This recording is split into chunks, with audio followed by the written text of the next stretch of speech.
ராணுவம் தனது கடமைகளை செய்வதில் மிக உயர்ந்த நேர்மை மற்றும் நம்பிக்கை தரத்தை நிலைநிறுத்த வேண்டும் என்று மாட்சிமை தங்கிய மலேசிய மாமன்னர் சுல்தான் இப்ராஹிம் தெரிவித்துள்ளார். நேற்று இஸ்தானா புகித் துங்குவில் நடைபெற்ற ஒரு கூட்டத்தில் சுல்தான் இப்ராஹிம் தேசிய ராணுவ தலைவர் ஜெனரல் டத்தோ அசான் முகமது ஒஸ்மானுக்கு இந்த செய்தியை வழங்கினார்.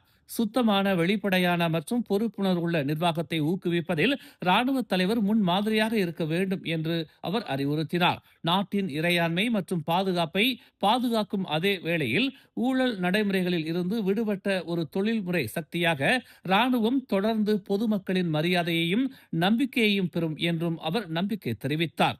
முன்னர் பாதுகாப்பு அமைச்சில் இடைத்தரகர்கள் அல்லது முகவர்கள் பற்றிய பிரச்சனையை தாம் பலமுறை வலியுறுத்தி வந்துள்ளதாக தெரிவித்த அவர், அவர்கள் உள்ளே நுழையவே அனுமதிக்கப்படக்கூடாது என்று தெரிவித்தார். மேலும் செய்திகளை தெரிந்து கொள்ள தமிழ் மலர் இணையதளம், தமிழ் மலர் செயலி மற்றும் மலர் டிவி யூடியூப் சேனலை வலம் வாருங்கள்.